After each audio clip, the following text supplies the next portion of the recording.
Okay, I think it's time to get started. First of all, thank you for joining. We're really excited to share this with you. My name is Jason Hines. I am CEO and co-founder here at Gigasheet. I'm joined by my co-founder, Garth Griffin, who is our CTO. And yeah, we're excited to take you through it today. So first, I'm just going to set the stage with a little background if you're unfamiliar with Gigasheet. And then I'm going to hand it over to Garth, who's going to do a live demo. So we'll see how that goes. Always exciting. We like to keep him on his toes here for that. It's gonna be great. Yeah, I think so. Um, so really the whole idea behind Gigasheet is, we just felt like it was too hard to work with large data sets for many users. And in general, people want to find answers on their own, but it's never really that easy. Garth and I used to work together at a cybersecurity company, and we would see this all the time. Super smart people, very analytical, but they need a lot of help to get data into or out of databases or data warehouses or other data stores. And it just, often what they want to do is something they could easily accomplish in a spreadsheet, but because the data is so large, it's just not possible. So while they want to find answers on their own, it's never that easy. If you're an IT manager, you can't really comfortably give people direct access to these underlying data stores without worrying about data integrity and things like that. So what usually happens is they pick up the phone and give you a call and ask you for a slice of the data. So then you're like exporting CSVs and trying to give them to the end users, and then they have to view it somehow, and it becomes just a big mess. Realistically, in today's world, they probably submit a ticket to a ticketing system, and then you get this backlog and back and forth, and really nobody's super happy with it. So the whole idea is, you shouldn't have to know SQL or how to write Python or work with databases to get answers out of really large data sets. And you really shouldn't have to. And that's the idea behind Gigasheet that we had. So we invented this solution, which, as you can see in this animation, it looks a lot like kind of an online spreadsheet. But there are some key differences. For one, it scales to 1 billion rows in a sheet. Just for reference, something like Microsoft Excel goes a little over 1 million rows. In addition to that, it's centrally managed. So if you manage your data store or data warehouse, Gigasheet sort of rides on top of those existing permissions and governance controls. And then finally, just because it scales so well, it allows users to work with the entire data set and not just a sampling or subset or slice of the data. You can give them everything and work with the entire data set at once. And that's really what Gigasheet allows people to do. We started the company back in 2020, and pretty quickly after we released our first version of the product, we grew to over 120,000 users that we have today. And it's really just based on this idea that we make big data as easy as working with a spreadsheet. So this is how it works. So today we're going to talk about how we integrate with data warehouses. And there are a bunch of benefits to this. But as I mentioned before, it's this intuitive interface. So it doesn't require a lot of training. Typically, takes 30 minutes or less to learn how to use Gigasheet. It doesn't require any installation that you have to upkeep or maintain. You don't have to install an app on top of your infrastructure. You don't have to reconfigure your schema to support this. And then finally, there's no coding required. It doesn't require that the users know SQL to do complex aggregations and groupings and filters and things like this. So as I mentioned, today we're going to talk about data warehouses and how Gigasheet works on top of data warehouses like Databricks will be the example that we dig into today. As I mentioned, it reuses existing controls. In the case of Databricks, this is something like Unity Catalog and Delta Share, but other data warehouses have other role-based access controls that we can support. Users interact with the data in our environment. So it's an ephemeral workspace. It doesn't have to be tuned or configured. It doesn't drive up costs of your underlying data warehouse. Um, Once it's in Gigasheet, we handle all the performance and those types of details. There are also audit logs, though, so you can see who modified what when, and also custom retention policies are possible to implement. You could optionally write back data back to the data store. So let's say you're doing hygiene, user took in lots of data, did some deduplication, maybe some other transformations and cleanup, and you want to post that back to your data warehouse. That is something that's on our roadmap and very doable there as well. We're not talking about these other two features, but for sake of completeness, I thought I would mention them because they are pretty useful and quite different than what you might see in other tools. One is our API, and that is pretty special, I think. Anything that you see a user do in Gigasheet can be scripted. We have a REST-based API, so you can automate those same steps. It's sort of like macros, but you could write it in Python, or you could use automation tools like Zapier or Make to automate setting up sheets in Gigasheet, pushing data to Gigasheet, pulling data out, even joining and combining data sets. So you can set things up ahead of time for users. You can also integrate it directly into a data pipeline, for example. We're not going to get into that, and we're not going to get into enrichments, but I did want to mention it. Enrichments are a cool way that you can allow users to integrate data from third-party data sources. So let's say you want to look up information from Zoom Info, or you wanted to resolve location information from like a service like Google Maps, or even create content or ask GPT questions. You can do that without code in Gigasheet. Basically, the way it works is we loop over every row in the data set and make a call to the service automatically. If you're interested in those things, definitely reach out and we can provide you more information on it. But with that, I'm going to hand it over to Garth, and he's going to show you why we're affectionately known as the mullet of the industry here. When it comes to big data, it's like a spreadsheet UI in the front and a data warehouse in the rear. So with that, Garth, let's stop with these boring slides and get on to actual interesting stuff. Yes, thanks, Jason. Live demo time. Hi, everybody. Like Jason said, I'm Garth, the co-founder and CTO of Gigasheet. And I'm very excited to show you the power of Gigasheet on top of your data warehouse. Like Jason said, a lot of companies are recognizing the value of their data assets, and they're doing the work to consolidate their data assets into one place, often a data warehouse like Databricks or Snowflake. But the problem that emerges then is that a lot of the end users, the people who want to make use of that data, may not know SQL, they may not know Python, they are not comfortable in those kind of languages to interact with the data. And that's where we come in. So let's suppose for our demo, let's suppose that I am a marketing analyst. I'm in the marketing department. I'm a data analyst. I'm not a coder, but I really know a lot about data. And I have been instructed to figure out where we should target our next marketing campaign going after big box stores. And I know that we have some data for this in the data warehouse. And so let's take a look at how I can do my work with Gigasheet in just a few clicks. So let's get my screen share here. Oh, So Garth, real quick, I should mention I saw a question come through on the chat.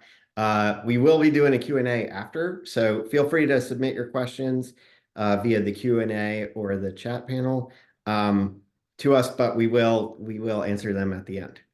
absolutely, yes. Post the questions for sure. Um, we love the questions. Post them, and we'll hit them at the end. So here I am, Mr. Marketing Data Analyst, and what you're seeing on the screen here, this is the Gigasheet library. So this is in Gigasheet where I have all my files, all my sort of ongoing data work.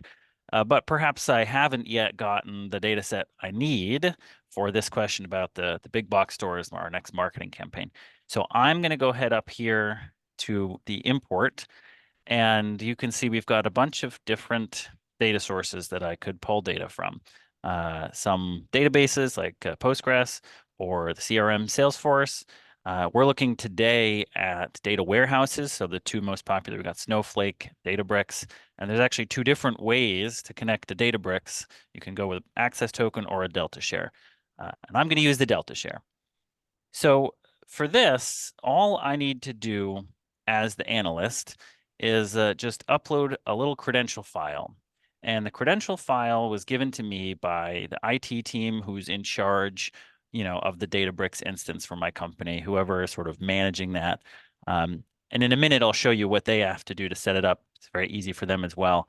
And I'll just pop in my file here, small little credential file. And Gigasheet is now going to use those credentials to connect to my company's Databricks, authenticate me, and get a list of assets. So here we have my list of data assets. It's really important to note that this access is actually still controlled by the IT team. So they can add new data sets here. They can remove access. It's up to them. They don't need to change my credentials. They are still doing the data governance that is, that's required of them to make sure that correct people have access to what they need and there's no unauthorized connections. So from here, I see one that looks great for my process today, where I'm going to look at some sales data, and that'll help me choose a good place to target. I could schedule this. I'm not going to do that today. I don't need this as just a one-time thing, but I could run it over and over if that was, I needed a daily dump or something. So I'll just hit save. And so now Gigasheet is going to reach out to Databricks and is going to start to pull in that ephemeral copy into the Gigasheet high performance data store. It takes just a few minutes. It's going to take me back to the library. I'll just go ahead and go into the Delta Share folder and the folder for this data set, and you can see here it is. So this is Gigasheet connecting to the company Databricks and pulling it in. And for the demo, I'm not going to wait for it. I'll just open up one that I've already imported. So here I am. I've arrived. For an analyst, this is great. I'm in a familiar rows and columns interface. I know what I'm doing here. I can see the data. Even if I didn't know what to ask for, I can now start to explore it. And this is a really great arrival point, much better than my other options. So if I did not have Gigasheet, I might have had the option to look at a dashboard. That's a common thing. But often the dashboard's not going to have these granular details. It's not going to have the full data set, and I'll have to just hope that the right numbers are in there. Or if I don't have a dashboard, I might, like Jason said, open a ticket. Maybe I'll, ask the data team, ask the IT team, data science team, hey, I need some help with this analysis. But if I do that, first of all, I need to know exactly what to ask for, which is often a challenge. Maybe I don't even really know what is in this data set. I just kind of know that it exists, and I'm going to iterate with them. Or, the other problem is that the data team often is completely overloaded, and they have way more requests coming in than they could ever hope to service.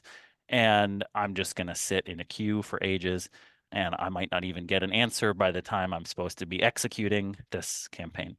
So I'm thrilled to arrive here in the Gigasheet spreadsheet view, where I just have this data right in front of me. So I'm going to show you how I use this to analyze it.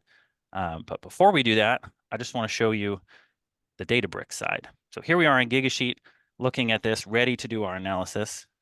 But just to pop over here, so this is Databricks. And Databricks is a great way to consolidate. It's a warehouse, dump get all your company's data into one place. And here's the same data. I'm looking at this same data set in the catalog. And in many ways, this looks similar, but the key difference is this is just a sample. I can just get 100 rows and I can't actually manipulate this data in this interface here. If I wanted to analyze it in the Databricks interface, I'd need to write some SQL. And for many analysts, that is either just impossible. They don't have that in their tool belt, or if they do, they're likely to be less comfortable and less fluent with that than if they can really see the data and just do sort of these rows and columns manipulations. So that's what it looks like in Databricks. To enable that connection, where I showed uploading that file, the Databricks administrators or the IT team, they're just going to go to this Delta share and configure a share where they can specify the assets and the recipients, and then each recipient gets that little credential file. And so you can see here, they have the option to remove data sets, to add new things. They control it. The governance sits here. So that's our little sidetrack into Databricks to show what it looks like on that side. But luckily, me, the marketing analyst, lucky me, I'm in Gigasheet. I don't have to look at that. I just get my nice familiar spreadsheet here. So let's begin our real, now the real work begins. Took a few minutes, a few clicks to arrive at this point, and now I can do my real work. So I'm trying to figure out where to target our marketing campaign for big box stores. So let's just look around the data. Great. Right away, I can see this is going to be a useful column to help me narrow it down. I've got 31 something million rows here. It's a big data set. Let's cut it down and see what we can do with it. So I'm going to start by just selecting the big box stores. Great. And then since this is sales data, I see here we've got some are wins and some are losses. I really care about where we're succeeding. I'm going to also do the same thing here, focus down to the closed one. Okay, awesome. So we're starting to cut this down. And I could do a lot of filtering. Open here the filter panel, and I could do a whole complex sort of nested, really complicated thing. I don't need to do too much. I'm going to do one more thing right now. I want kind of bigger deals. So let's do this quick right here, the amount greater than 1,000. So here's my filters. It's easy to see. I could add loads and loads. I could add tons of filters, as much as I wanted. But let's start with that and see how much data that gets us. All right, so now we're at 755,000 out of those 31 million rows. And you saw that was as easy as anything. A couple clicks, very responsive.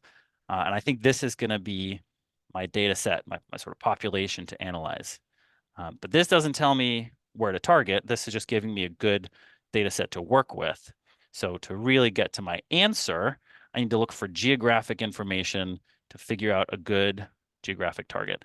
And I see here I've got a column territories. So to find the best ones, we're going to use the Gigasheet grouping feature, which is a way to create aggregations. So I'll click group, and here we're in the Gigasheet group view of our filtered data set. With this, I have the unique values from the column on the left. So every value here is one of the unique values that was in the territory column. And inside are the individual rows. So if I wanted to check, hey, what's really in here, make sure it looks right, make sure I think these are the right people or whatever, I can still see the underlying details. But this is a good roll up. Here are my locations. To figure out which ones are the best, I actually need an aggregated computation. So I'll go over to the amount, and I'll set an aggregated computation of a sum. And so this is giving me the sum over all the rows inside each group for this amount column. And that's great. This is still with my filters. I'm still big box stores only. I'm still only looking at the wins. And here's my sum, my roll up of those numbers. And so let's go ahead and sort my groups by their sums of amount. Now we're really getting close. I've got my top cities floating to the top of my list here in the grouped view. I'm going to check one thing. I want to make sure these are not weird little peaks. So let's actually add a subgroup, something over time. Let's try quarter. So let's add a subgroup by quarter and just make sure that we're getting a nice sort of even spread here. Yeah, looks great. Okay, we can go back to our territories. So here we are. We've got territories sorted by the sum of amount over our filtered data set. And I think we're almost ready to call this a data delivery. There's just one more thing I want to do, which is I actually just want to grab the top few of these. So let's do one more filter. But this time, instead of filtering the underlying rows, I'm actually going to filter the groups themselves. And for this, let's pick, let's see, looks like 20 million might be a good cutoff. So we're going to filter to grouped values where the sum of the amount with those filters applied is more than 20 million. Great. So now we're down to 13 territories out of our 31 million rows. And I think this is a great output, great answer. I've fulfilled my task, and it's time to deliver this to my boss. So I'll click share up here, and I'm going to invite my boss, which is Jason. And I'm only going to give him view because I don't trust that he's not going to screw it up. So I'll give him view permission. I'll say, hey, I think this is our target list, and I'll send it off. So there you have it. Took me a few clicks to get this data into Gigasheet where I could look at it and start to work with it. And then once I had it in front of me in Gigasheet, it was just a few more clicks, a few minutes to really do what I would call a fairly sophisticated answer to this question. I took 30 million rows. I got just the big box stores. I filtered down to the wins from the sales data, and I cut to only the larger deals over $1,000, rolled it all up by the territories, cut off the territories at 20 million, and sorted it highest to lowest. That's a great data-driven answer to this question of where we should run our marketing campaign. We'll send it off to Jason and be happy. And I think if you imagine the whole company, across the whole company, all kinds of folks are doing this, right? This is the amount of value you're getting as a company from your data warehouse is just exponentially more than if you're relying on the data team or dashboards or things like that. Because it's not just the marketing team, right? It's like everybody in marketing, it's folks who are running, sales planning, it's the finance team doing audits. Everybody across the company now has the option to get these kind of answers. And so the end result is more value from the data warehouse, better decision making, and ultimately just better outcomes for the business. So that's the story. If this looks interesting, you can read more at gigasheet.com. And for now, we'll be happy to take some questions. Yeah, and I think that's a great point that you make there, Garth. If you think about your company, you think about how many people know how to write SQL or are data engineers.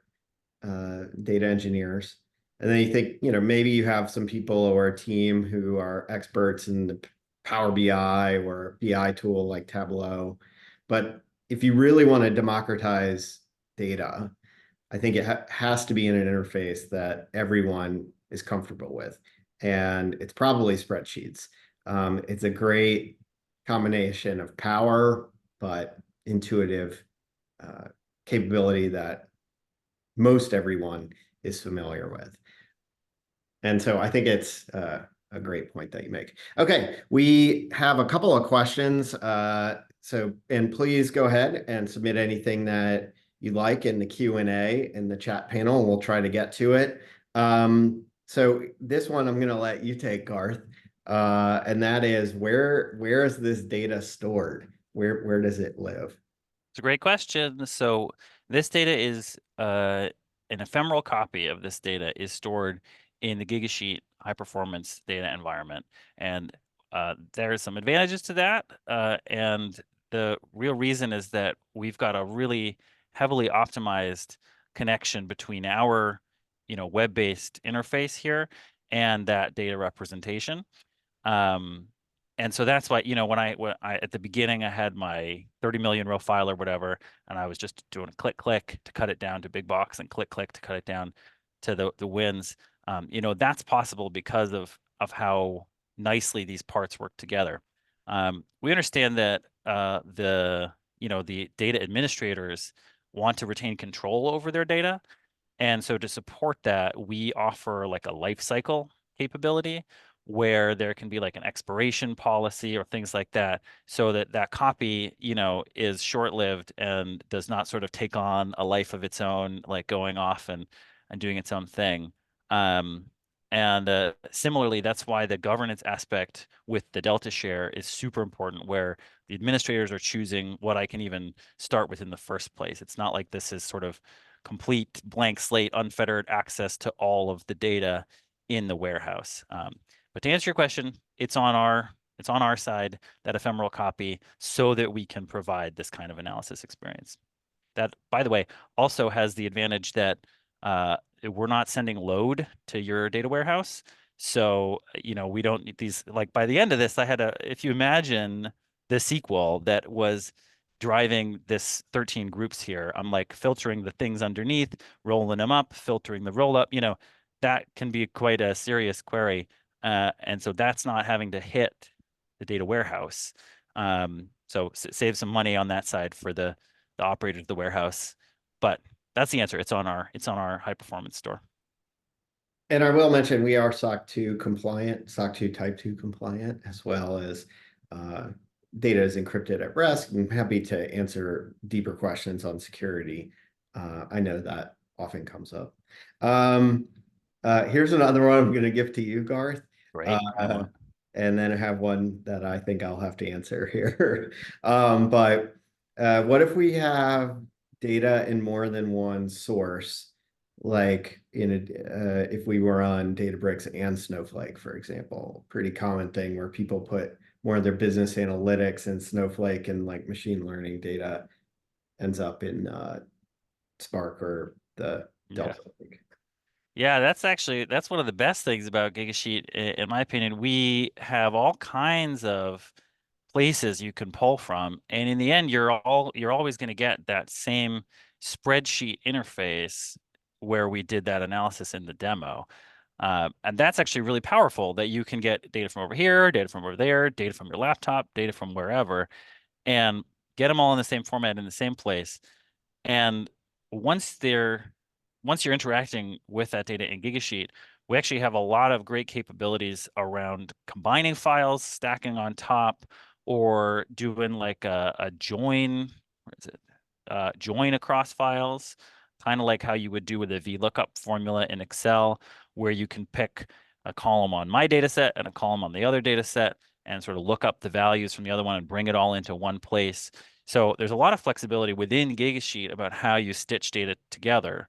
Because yeah, it's a common thing where there will be, somebody's got like, oh, I got this dumped out of my CRM, and then I got my warehouse that has all our, whatever, our sales, our transactions, our history of whatever.